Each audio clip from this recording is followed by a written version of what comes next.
Sinasabi ko sa inyong mga nakikinig sa akin, mahalin ninyo ang inyong mga kaaway at gawa ng mabuti ang mga napupuot sa inyo.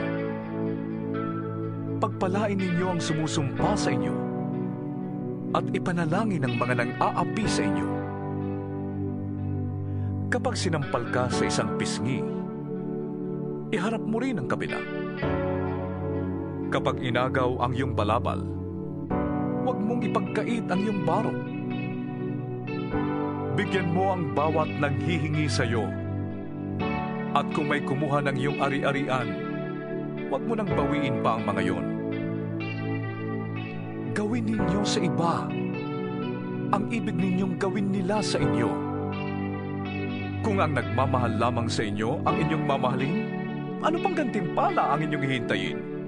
Ang mga makasalanan man ay marunong ding magmahal sa mga nagmamahal sa kanila. Kung ang mga mabuti lamang sa inyo ang inyong gagawa ng mabuti, ano pang gantimpala ang inyong hihintayin? Kahit ang masasamang tao ay gumagawa rin yan. At kung ang makakabayad lamang ang inyong pauutangin, ano pang gantimpala ang iyong hihintayin? Kahit ang masasamang tao ay nagpapautang din sa kapwa nila masama sa pag-asang sila'y babayaran.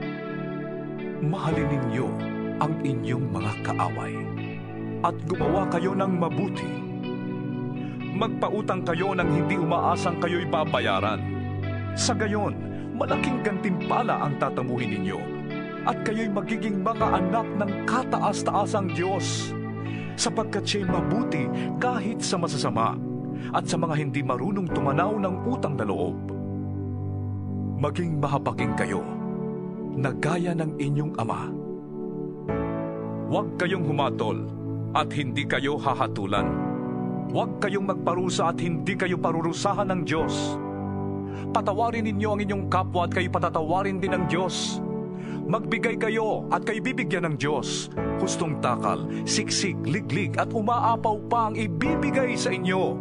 Sapagkat ang panukat na ginagamit ninyo sa iba ay siya ring gagamitin ng Diyos sa inyo. Maaari kayang mag-akay ang bulag ng kapwa bulag. Pareho silang mahuhulog sa hukay kapag ginawa nila ang ganon. Walang alagad na nakakahigit sa kanyang guro.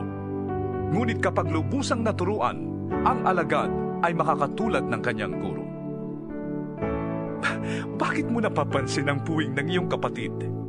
Ngunit hindi mo nakikita ang troso sa iyong mata. Paano mong masasabi sa iyong kapatid, "Kapatid, hayaan mong alisin ko ang iyong puwing," gayong hindi mo nakikita ang trosong nasa iyong mata?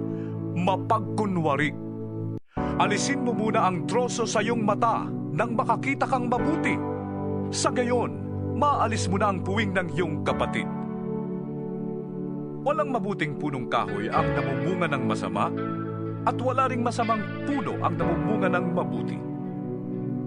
Nakikilala ang bawat puno sa pamamagitan ng kanilang bunga, sapagkat hindi nakakapitas ng igos sa matitinik na halaman o ng ubas sa mga dawag.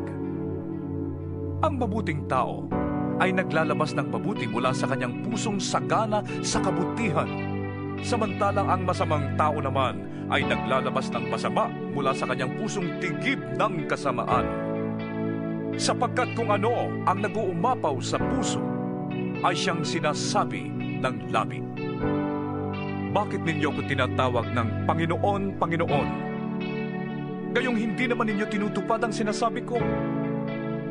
Sasabihin ko sa inyo kung ano ang katulad ng taong lumalapit sa akin, nakikinig ng aking mga salita, at nagsasagawa ng mga ito.